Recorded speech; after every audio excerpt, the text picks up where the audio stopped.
السلام علیکم ناظرین، ریپبلک پالیسی کے ایک نئے ویلاگ کے ساتھ میں مدثر رضوان آپ کی خدمت میں حاضر ہوں۔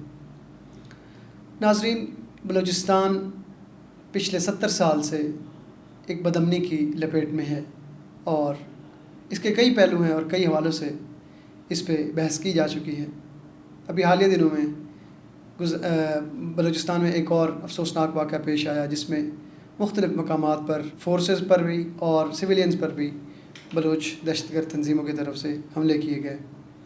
آج ہم اسی موضوع پہ بات کریں گے اور یہ جاننے کی کوشش کریں گے کہ بلوچستان کا مسئلہ آخر کیا ہے، اور خاص طور پہ ابھی جب یہ واقعہ پیش آیا تو اس کے بعد پاکستان کے وزیر داخلہ محسن نقوی نے ایک بیان جاری کیا اور انہوں نے کہا کہ بلوچستان کا مسئلہ کو بہت زیادہ سیریس مسئلہ نہیں ہے، بلکہ یہ وہاں پہ جو آپریشن ہے تو وہ دراصل ایک ایس ایچ او کی مار ہے۔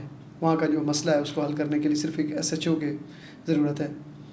تو ہم یہ جاننے کی کوشش کریں گے کہ اس کے جو خاص طور پہ ایک گلوبل پہلو ہے جس میں یعنی دیگر ایجنسیوں کا کردار ہے وہ کیا ہے، اور دہشت گردی کے کیا اس کے روپ ہیں۔ تو اس حوالے سے ہمارے ساتھ بات کرنے کے لیے موجود ہیں جناب طاہر مقصود چینا صاحب۔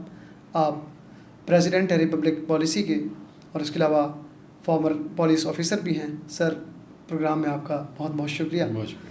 سر، آپ نے بھی لازماً وزیر داخلہ صاحب کا یہ بیان ضرور سنا ہوگا جو انہوں نے حالیہ جو بلوچستان میں واقعہ پیش ہے اس کے رسپانس میں دیا، تو آپ اس بیان کو کس طرح سے دیکھتے ہیں؟ بسم اللہ الرحمن الرحیم۔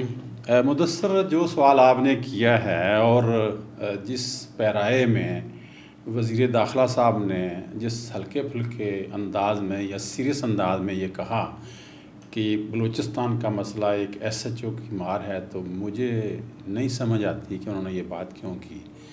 وہ ایسے نان سیریس ہیں نہیں ہیں، بڑے سیریس اور سنجیدہ شخص ہیں، بٹ یہ جو انہوں نے بات کی یہ انتہائی غیر سنجیدہ اور ایک لطیفہ ہے کہ بلوچستان جو ہے جو گزشتہ کئی دہائیوں سے وہاں پہ دہشت گردی اور بدامنی کا سلسلہ چلا آ رہا ہے، اور اس وقت وہ تھوڑا زیادہ بڑا ہوا ہے، اور وہاں پہ یہ جا کے کہہ دینا کہ یہ کوئی بات ہی نہیں ہے، جبکہ وہاں پہ جو آخری رپورٹیں آئی ہیں کہ اس ایک رات میں کوئی 70 کے قریب جو ہیں، یہ 54 کے قریب لوگ جو ہیں وہ اپنی جان سے گئے ہیں، اور جبکہ وہ اس واقعہ سے چند دن پہلے یہاں پہ رحیم یار خان ڈسٹرکٹ کا جو کچے کا علاقہ جہاں پہ پچھلے 1.5 سال سے مسلسل پولیس آپریشن کر رہی ہے، وہاں پہ کوئی 1 درجن سے زائد لوگ جو ہیں وہ پولیس کے شہید ہو گئے۔ بلکہ آج ہی خبر آئی ہے کہ سندھ کے علاقہ میں جو رینجرز اور سندھ پولیس نے آپریشن شروع کیا وہ کچے کے جو کرمنلز ہیں ان کے خلاف، تو وہاں پہ بھی ایک شہادت ہو گئی ہے۔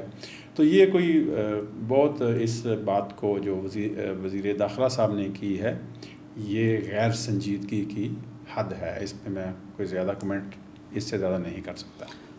بالکل سر، یعنی آپ کے خیال کے مطابق کہ بلوچستان میں ایک بہت سیریس کرائسس ایگزسٹ بہرحال ضرور کرتا ہے۔ سر، یہ فرمائیے گا ہمارے آڈینس کے لیے کہ بلوچستان کا مسئلہ آخر ہے کیا؟ میں یہ سوال اس لیے بھی پوچھنا ضروری سمجھتا ہوں کیونکہ آپ کا ماشاءاللہ پولیس کا اور انسرجنسی اور اس طرح کے معاملات سے ڈیل کرنے کا ایک خاصا وسیع تجربہ ہے، تو سر کائنڈلی یہ فرمائیے گا کہ کیا ایشو کیا ہے؟ دیکھیے جی، پہلے تو آپ کو اس کو علیحدہ کرنا پڑے گا۔ یہ جو بلوچستان میں دہشت گردی ہو رہی ہے یہ پولیس کے اختیار میں ہے ہی نہیں۔ پولیس جو ہے، جب ہم ایس ایچ او کی بات کرتے ہیں یا جو پولیس ہے تو وہ ایک لمیٹڈ ایریا، محدود ایریا ہے، اور اگر جب بلوچستان کی بات کرتے ہیں تو وہاں پہ تو پہلے ہی پولیس جو ہے وہ بہت تھوڑے علاقہ میں ہے، اس کو 2 حصوں میں اے ایریا اور بی ایریا میں تقسیم کیا ہوا ہے۔ پولیس کی ایکسس جو ہے وہ صرف اے ایریا تک ہے، بی میں لیویز اور دوسرا طریقہ کار ہے۔ سو بلوچستان میں تو پولیس کا یہ جو موجودہ دہشت گردی ہے اس سے نہیں نپٹا جا سکتا۔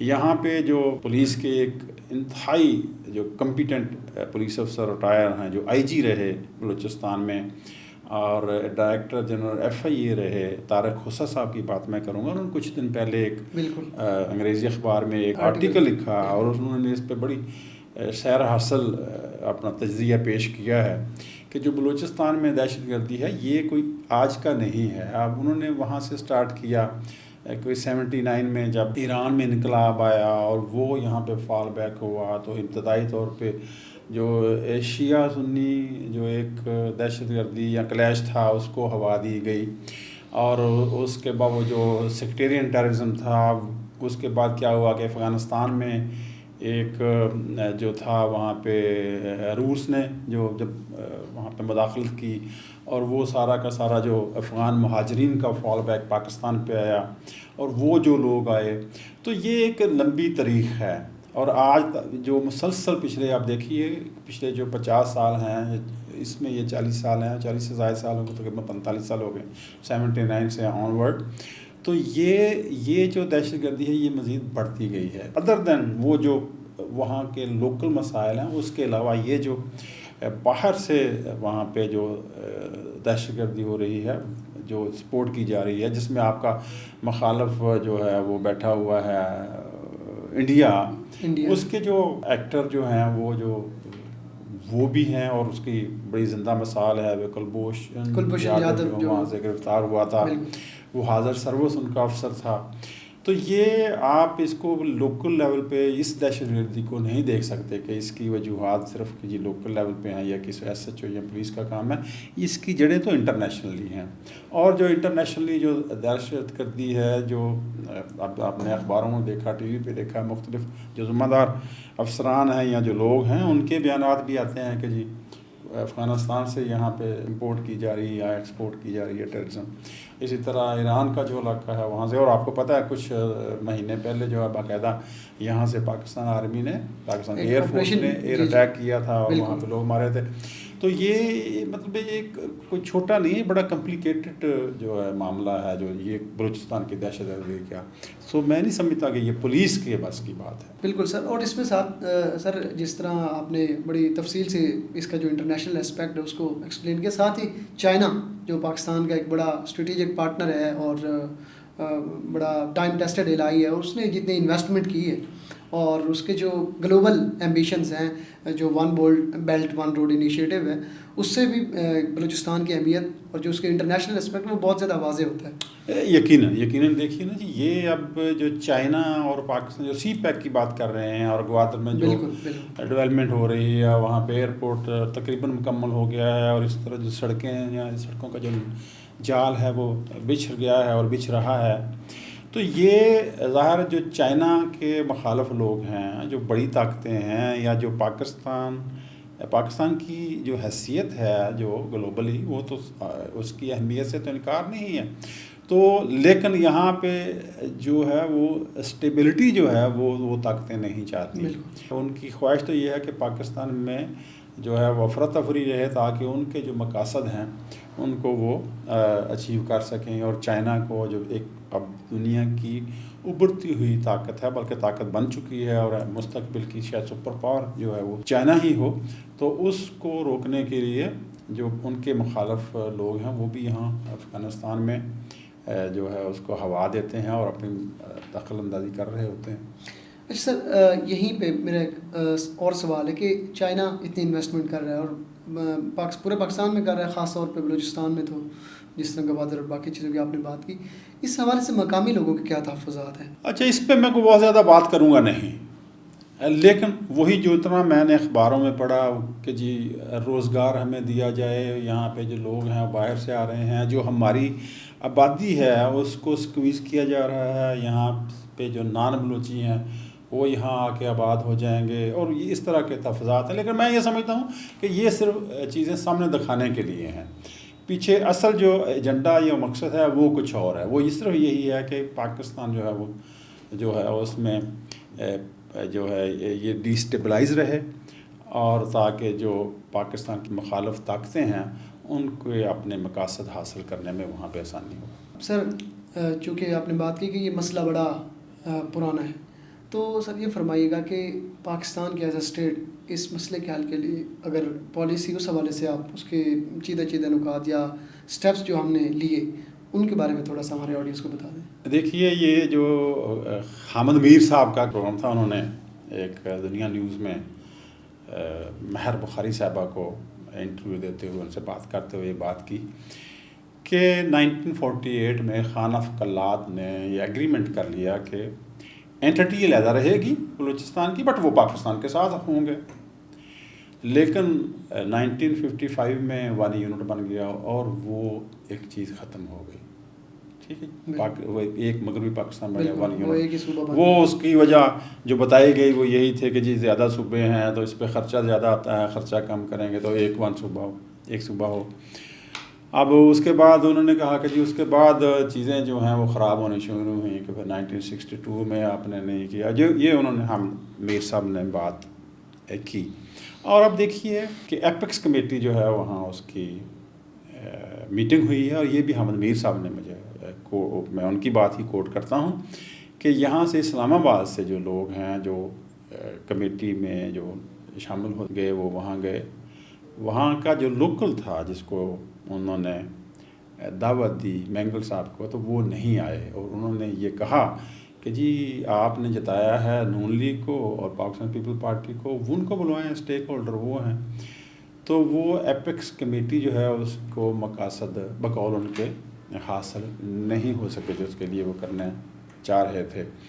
تو اگر یہ جو صورتحال ہے اس کے لیے تو ظاہر ہے جو پولیٹیشنز ہیں یہ صرف بلوچستان کے نہیں، پورے پاکستان کے لوگ جو اس وقت اسمبلی میں بیٹھے ہوئے ہیں، سینٹ میں ہیں، ان سب کو سر جوڑنا ہوگا.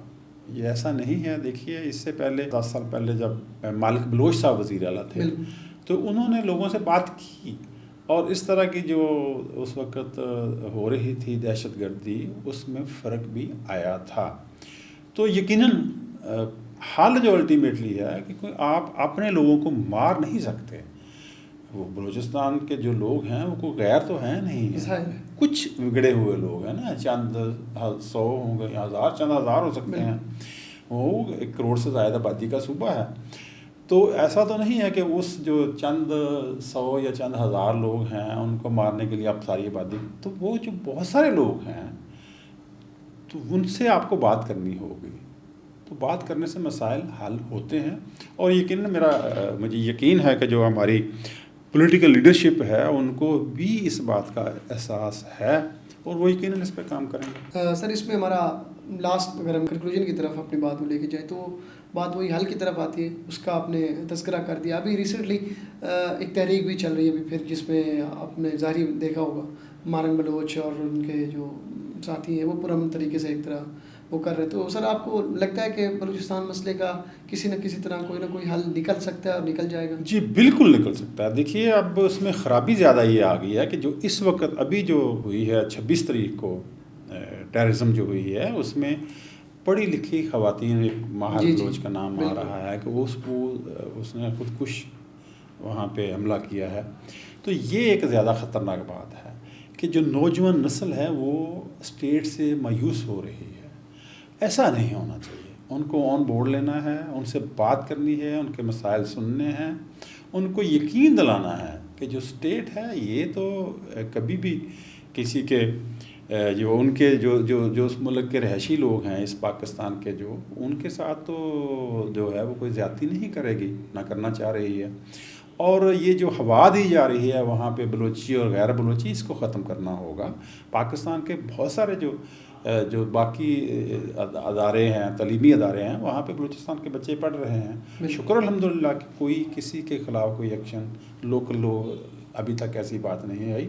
اس بات کا پورے پاکستان میں احساس ہے کہ وہاں پہ جو بلوچستان میں چند لوگ ہیں جو شرپسند ہیں، وہ لوگ ہیں جو دوسرے پاکستان کے مخالف جو ملک ہیں ان کے ہاتھوں میں کھیل رہے ہیں. تو ان کو روکنا ہے. تو صرف ضرورت اس امر کی ہے کہ جو پاکستان کی پولیٹیکل لیڈرشپ ہے، یہاں پہ سوال ہوگا کہ وہ جائز ہے یا ناجائز ہے. یہ بھی تو ایک سوال ہے نا کہ پاکستان کے انتخابات کے بعد جو ہے ابھی تک اس پہ کہا جا رہا ہے کہ یہ جینون جیتے ہوئے لوگ نہیں ہیں. تو یہ پھر بھی میں یہ کہوں گا کہ جیسی بھی ہیں اسمبلیاں کام کر رہی ہیں، اسمبلیوں میں ڈسکس ہونا چاہیے. بلوچستان اسمبلی میں ڈسکس ہو. بلوچستان اسمبلی جو ہے وہ کوئی قرارداد پیش کرے، کوئی حل لے کے آئے نیشنل اسمبلی میں، سینٹ میں. تو یقیناً یہ مسئلہ جو ہے وہ حل ہو جائے گا انشاءاللہ۔ تو ناظرین، جیسے آپ نے سنا کہ بلوچستان کا مسئلہ دراصل انتہائی پیچیدہ مسئلہ ہے، اور اگر اس کے حل کی طرف ہمیں جانا ہے تو وہاں کے جو سیاستدان ہیں ان کو، پورے پاکستان کے جو سیاسی نمائندے، ان کے ساتھ مل بیٹھنا ہوگا، اور بالآخر وہاں کی جو عوام کے اصل مسائل ہیں ان کو کسی صورت بھی اگنور نہیں کیا جا سکتا۔ اس دعا کے ساتھ کہ بلوچستان کے لوگ امن دیکھیں اور بلوچستان میں اور پاکستان کے تمام علاقوں میں خوشحالی آئے، ہم آپ سے اجازت چاہتے ہیں۔ اگر آپ کو ہماری ویڈیو پسند آئی ہو تو ہمارا چینل لائک کریں، سبسکرائب کریں اور شیئر کریں۔